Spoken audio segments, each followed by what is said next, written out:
Peut plus des Léna crevards Malouf, d'Instagram, ils Chirac font rien, Kaminsky. ils travaillent pas, ils foutent rien de leur journée, ils payent rien, ils lâchent pas un euro, ils ont aucune valeur, ils sont insupportables.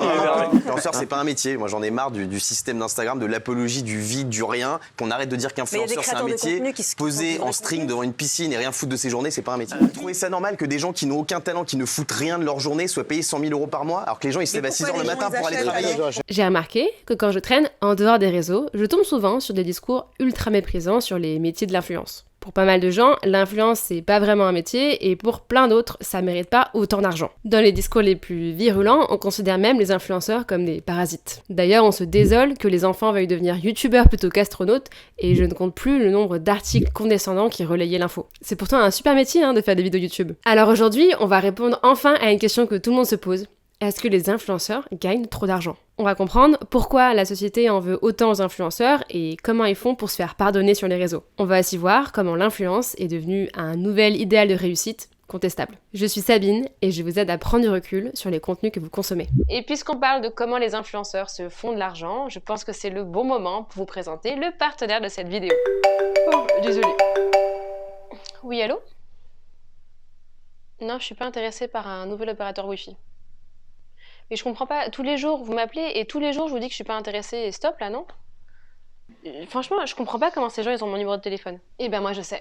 Si vous recevez régulièrement des appels ou des mails d'entreprises dont vous n'êtes pas client, c'est probablement que vos coordonnées personnelles ont été vendues par des data brokers. Les data brokers, c'est des entités qui collectent vos données personnelles sur Internet, par exemple quand vous remplissez un formulaire en ligne. Ces données personnelles, elles sont ensuite revendues, entre autres auprès d'annonceurs qui vous contacteront tous les jours jusqu'à ce que vous finissiez par craquer. Et du coup, comment je fais pour qu'on arrête de m'appeler? Il suffit de demander à ces data brokers de supprimer vos coordonnées personnelles. Le problème, c'est que ça prendrait un temps fou. Heureusement, le partenaire de cette vidéo, Incogni, peut le faire à votre place. Incogni va traquer la localisation de vos données personnelles sur Internet et demander leur suppression auprès des data brokers, entièrement de façon automatique. Incogni va répéter cette action régulièrement dans le cas où vos données personnelles seraient à nouveau collectées et revendues par des data brokers. Par exemple, là, je viens de créer mon profil sur Incogni en utilisant les mêmes coordonnées personnelles que j'utilise habituellement sur Internet. Et ils sont en train de checker auprès des data brokers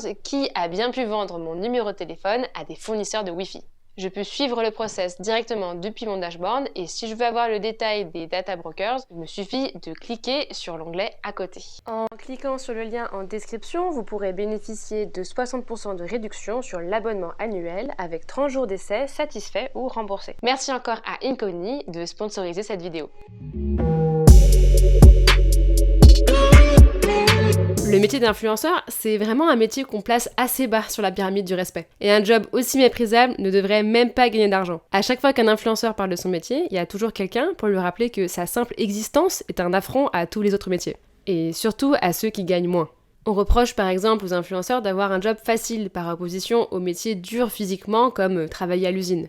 Vu qu'on consomme leur contenu pour se divertir, on imagine que la création de ce contenu ne demande aucun effort. On accuse aussi les influenceurs d'avoir aucun talent particulier. Pas mal de gens sont persuadés que n'importe qui peut devenir une star des réseaux s'il se mettait à poster du contenu sur Internet. On aime bien rappeler aussi à quel point d'autres métiers sont bien plus respectables que de créer du contenu sur Internet. On va comparer par exemple l'influence et la médecine et se sentir outré qu'une influenceuse puisse gagner autant qu'un mec qui a fait 10 ans d'études.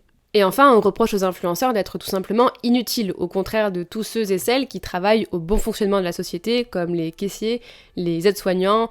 Globalement, on en veut aux influenceurs parce qu'ils ont choisi une voie de réussite qui n'est pas celle de la méritocratie traditionnelle. Effectivement, les influenceurs n'ont pas fourni les mêmes efforts académiques ou physiques des métiers qu'on vient de citer.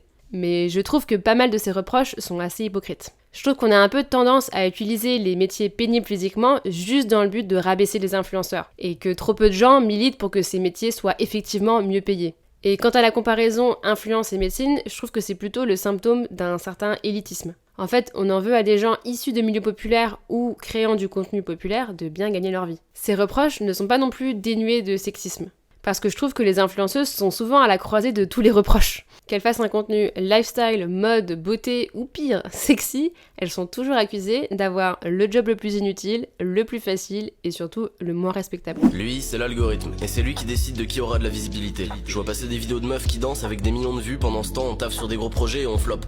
Hop là, balle perdue pour les tiktokeuses. Certaines personnes se risquent à comparer les influenceurs avec les footballeurs, parce qu'on fait le même reproche dans le milieu du foot. Est-ce que les footballeurs ne gagneraient pas trop d'argent ? Et c'est vrai que la comparaison tient la route. Certains joueurs de foot sont millionnaires, alors que leur job en soi n'est pas utile à la société au même titre que les gens qui travaillent à l'usine ou à l'hôpital. D'ailleurs, les joueurs de foot eux-mêmes sont des influenceurs parce qu'une partie, voire la majorité de leur richesse, vient de collaborations rémunérées sur les réseaux. Bon, je concède aux fans de foot que pour être un bon joueur de foot, il faut avant tout avoir une rigueur physique et un talent footballistique, ce qui est effectivement pas nécessaire pour être influenceur. Mais si les joueurs de foot sont aussi bien payés, c'est pas seulement pour leur mérite sportif, c'est aussi parce que leur présence au sein d'une équipe va permettre de remplir les stades de spectateurs. Si les joueurs de foot sont aussi bien payés, c'est parce qu'ils sont des stars. Et c'est exactement pour la même raison que les influenceurs sont aussi bien payés.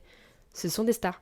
Alors pourquoi est-ce qu'on éprouve un tel mépris pour les influenceurs alors qu'on n'a pas l'air de détester les autres célébrités qui se font de l'argent ?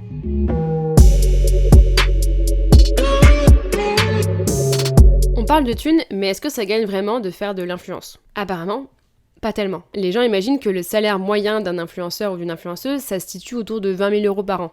Mais en fait, la réalité, elle est plutôt autour de 5 000 € par an. Et il y a quand même presque un tiers des influenceurs qui gagnent moins de 1 000 € par an, c'est-à-dire que dalle. Ça veut dire qu'on associe à tort le fait d'être célèbre sur le réseau avec le fait d'être riche. La majorité des influenceurs que vous voyez sur les réseaux ne vivent pas de leur activité. Ils ont un autre taf à côté et font du contenu sur leur temps libre. D'ailleurs, si on reprend la comparaison avec le foot, on retrouve la même disparité de rémunération entre les joueurs. La grande majorité des footballeurs sont loin d'avoir un salaire à 6 chiffres. Donc au vu de la différence de situation financière d'un influenceur à l'autre, il n'y a pas tellement de sens à apporter une réponse globale à la question « Est-ce que les influenceurs gagnent trop d'argent ?» Imaginez la tronche des influenceurs qui gagnent moins de 1 000 € par an quand on leur pose la question. Pensez-vous que les influenceurs gagnent trop d'argent ? Pôle emploi, bonjour. Il n'empêche que dans l'influence comme dans le foot, ceux qui gagnent le plus d'argent sont ceux qui font le plus de bruit. Tout le monde comprend bien que quand on parle de trop d'argent, on pense ni aux potes qui font de l'influence à côté de leur taf, ni aux footballeurs qui galèrent, mais bien à celles et ceux qui se font un max d'oseille. Il y a des mois où on peut faire 15 000 €, il y a d'autres mois où on peut faire 60 000 €. Vous êtes millionnaire ? C'est pas tabou pour moi, mais oui, je suis millionnaire. Or, j'ai remarqué que les réactions étaient très différentes selon qu'on parle d'influenceurs millionnaires ou de footballeurs millionnaires. Quand on critique le salaire des footballeurs, on trouve tout de suite des défenseurs du statu quo. Il existe tout un tas d'articles ou de podcasts qui mettent en avant des arguments économiques ou philosophiques pour justifier le salaire mirobolant des footballeurs. On va expliquer que c'est le juste prix du marché, que le foot ça permet de se divertir et qu'il faut valoriser les footballeurs pour ça. Mais si les footballeurs gagnent autant d'argent, c'est parce qu'ils le génèrent. Et c'est parce que des gens payent pour les droits TV, pour aller au stade, pour acheter des maillots, pour le merchandising. Et malgré ça, je comprends que ça soit des sommes qui peuvent choquer des gens qui vivent dans la difficulté. Mais il faut arrêter de faire croire que cet argent ils le volent parce que c'est pas vrai. Et à l'inverse, j'ai trouvé aucun article qui défende le salaire des influenceurs alors qu'on pourrait mettre en avant exactement les mêmes arguments. Alors, entre un influenceur et un footballeur, qu'est-ce qui change vraiment ? Je pense que la différence tient dans la façon dont un influenceur gagne son argent. La principale source de revenus d'un influenceur, c'est la monétisation de son audience auprès des marques. En gros, les marques payent pour être exposées à leurs abonnés, alors que les footballeurs sont rémunérés par les clubs, pour la majorité d'entre eux. Si l'influenceur est riche, ça veut dire qu'il a vendu son audience auprès de marques, qu'en quelque sorte, il s'est fait de l'argent sur votre dos. Et ça, c'est un sentiment qui est pas méga agréable en tant que viewer. Surtout quand on se rend compte que pas mal d'influenceurs sont prêts à nous vendre n'importe quoi dans le but de tirer un profit personnel. Bien sûr, la montre connectée, je l'ai déjà portée, bien sûr. J'ai une tendinite au bras. Je pense aussi qu'il y a un décalage de contrepartie entre l'argent que perçoivent les influenceurs vs ce que nous on en tire en tant qu'abonnés. Le foot, ça a le mérite d'offrir un moment de divertissement, d'émotion, de convivialité. On a conscience, en vrai, que les footballeurs sont trop payés, mais c'est trop bien d'aller à un match de foot. À l'inverse, il est beaucoup plus difficile de défendre le divertissement lié aux réseaux sociaux. Scroller, c'est un passe-temps qui inquiète pas mal de professionnels de la santé. Et c'est aussi perçu comme un divertissement honteux. On peut tout à fait dire « Samedi soir, je suis allé à un match de foot, c'était trop bien », mais on peut un peu moins dire « Samedi soir, j'ai scrollé toute la soirée, c'était trop bien ». Donc, si on n'est pas tout à fait sûr que les réseaux sociaux ce soit une bonne chose, comment est-ce qu'on pourrait défendre les gens qui se font de l'argent dans ce milieu ?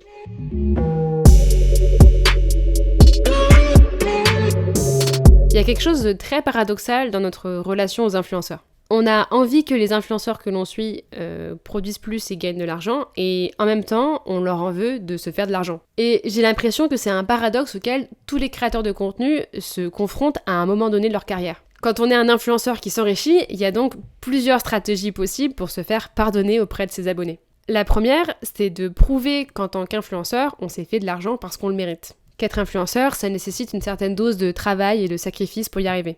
Effectivement, être une star des réseaux nécessite un certain nombre de qualités, contrairement à ce que disent les haters. Entre autres, il faut montrer de la persévérance, savoir monter une vidéo, avoir une personnalité charismatique. Et c'est vrai que la célébrité sur les réseaux vient aussi avec tout un tas de contraintes, notamment l'exposition publique et la pression à la production. I don't think people understand the toll it takes on your mental health being in the spotlight. I think people forget you're a human being. Mais même si ce sont de vraies contraintes, ça reste un problème de riche. On peut difficilement s'en plaindre auprès de ses abonnés, surtout quand on gagne beaucoup plus qu'eux et qu'on s'est enrichi sur leur dos. En plus, l'influence, c'est un métier qu'on choisit, contrairement à plein de jobs alimentaires qu'on a plus tendance à subir. Michaela Nogueira, 14 millions d'abonnés sur TikTok, avait eu le malheur de se plaindre de son quotidien et sa vidéo avait fait le tour des réseaux sociaux.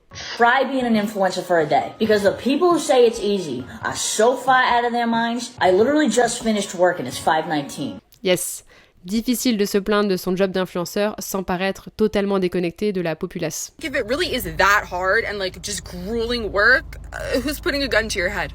You know what I mean? Starbucks is hiring, what's the problem? La deuxième stratégie, c'est pas la plus sympa pour le reste des influenceurs. Ça consiste à montrer qu'il y a deux types d'influenceurs et que nous on fait partie de la bonne catégorie, celle qui est honnête et travailleuse. C'est tellement nécessaire de bien marquer une différence aussi entre les gens qui ont travaillé pour avoir leur communauté, ceux sur lesquels c'est le travail de plusieurs années, ceux qui vont sortir juste d'un télécrochet. Attention, je dis pas que c'est pas du travail, mais ceux qui vont sortir d'un télécrochet et qui d'un coup vont avoir une masse d'audience qui va arriver. Effectivement, tout le monde est loin d'être honnête dans le milieu de l'influence et c'est vrai qu'il est grand temps de régulariser ce secteur. Réguler. De faire des lois. Régule les secteurs, on le régule. On le régule. Tu sous-entends clairement que les autorités françaises refuseraient sciemment d'autoriser un produit susceptible de guérir les cellules en tout cas que ça tue cancérigènes. Ouais, ça tue des cellules. C'est grave. Ouais. De dire ça. Ouais, je sais, ouais. C'est de la contrefaçon que tu as promu et c'est interdit par la loi. C'est un délit.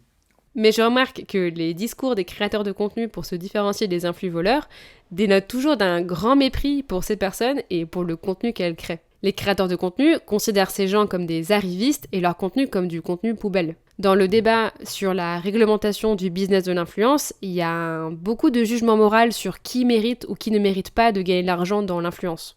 Alors qu'on pourrait s'en tenir strictement à la question de la législation et du respect des consommateurs, sans pour autant porter un jugement moral sur les personnes et surtout sur leur contenu. Bon, et du coup, c'est quoi la stratégie la plus payante? C'est le cas de le dire. Probablement celle de montrer de la gratitude pour la situation qu'on a en tant qu'influenceur fortuné. Pas mal d'influenceurs pensent par exemple à remercier leur communauté dès qu'ils vont recevoir un cadeau de la part d'une marque ou une invitation. Parce que c'est vrai que c'est leur nombre d'abonnés et leur fidélité qui leur permettent d'accéder à ce genre de trucs. On en veut aussi beaucoup moins aux influenceurs qui prétendent réinvestir l'argent gagné dans un meilleur contenu. 26 000 €, c'est ce qu'on s'est fait ce mois-ci sur TikTok. Bien sûr, on va les investir et on va acheter le calendrier le plus cher de France. C'est un peu comme si, en tant que viewer, on allait aussi bénéficier de cet argent à travers un contenu de meilleure qualité. Certains influenceurs vont pousser cette gratitude un peu plus loin. C'est le cas notamment pour Lena Situation. Pour ne pas que sa nouvelle richesse l'éloigne de son audience, Lena multiplie les actions de rapprochement envers ses abonnés. Elle organise des meet-up, elle répond elle-même à des mails, etc. Alors qu'elle a une audience énorme et que ça doit lui prendre un temps fou. Et toujours dans la démarche de quand tu reçois, tu donnes. Et je me suis dit qu'on allait créer une série sur cette chaîne en aidant des abonnés qui n'avaient pas forcément les ressources de transformer leur appartement en un endroit cosy. C'est une autre manière de donner une contrepartie à son audience. Certes, elle gagne de l'argent, mais plus elle gagne de l'argent, plus elle donne des petits bouts d'elle-même à ses abonnés. A l'inverse, les influenceurs et influenceuses qui ont le malheur d'oublier de remercier leur communauté sont vite rattrapés par le tribunal populaire. OG, 2 millions d'abonnés sur TikTok, en avait d'ailleurs durement fait les frais à une époque. Il y a quelques temps, elle poste une vidéo d'unboxing d'un iPhone 14 reçu gratuitement de la part d'une marque partenaire. Et elle fait une vidéo en format ASMR, c'est-à-dire sans faire de commentaires à haute voix.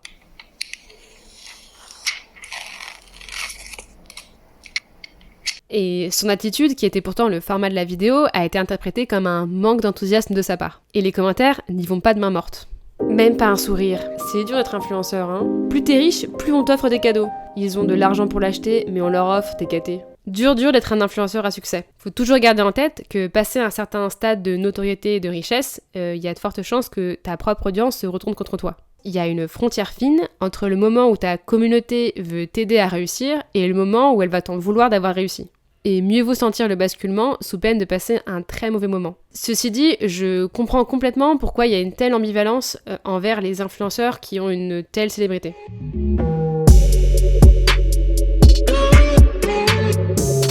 Je vais vous donner mon avis personnel sur la question des influenceurs et du rapport à l'argent. Je suis convaincue que tous les métiers de l'influence sont de vrais tafs, avec leurs avantages et leurs inconvénients, et qu'ils méritent tous de gagner de l'argent. Une influenceuse lifestyle qui fait des photos de bikini sur Insta mérite de gagner de l'argent au même titre que moi qui fais un contenu intello sur YouTube. On fait toutes les deux de l'influence et il n'y a pas de hiérarchie morale entre nos deux contenus. Donc en ce sens, non, les influenceurs ne gagnent pas trop d'argent. On gagne de l'argent parce qu'on travaille. Mais j'ai quand même des reproches à faire sur l'influence et sur son rapport à l'argent. Je pense que l'influence, contrairement à beaucoup d'autres métiers, a un impact spécifique sur le reste de la société. Au vu du temps qu'on passe sur les réseaux sociaux, les influenceurs sont omniprésents dans notre quotidien. Et les discours et modes de vie qu'ils affichent, ils ont une influence sur nous. La vraie question derrière celle de la richesse des influenceurs, c'est celle-là.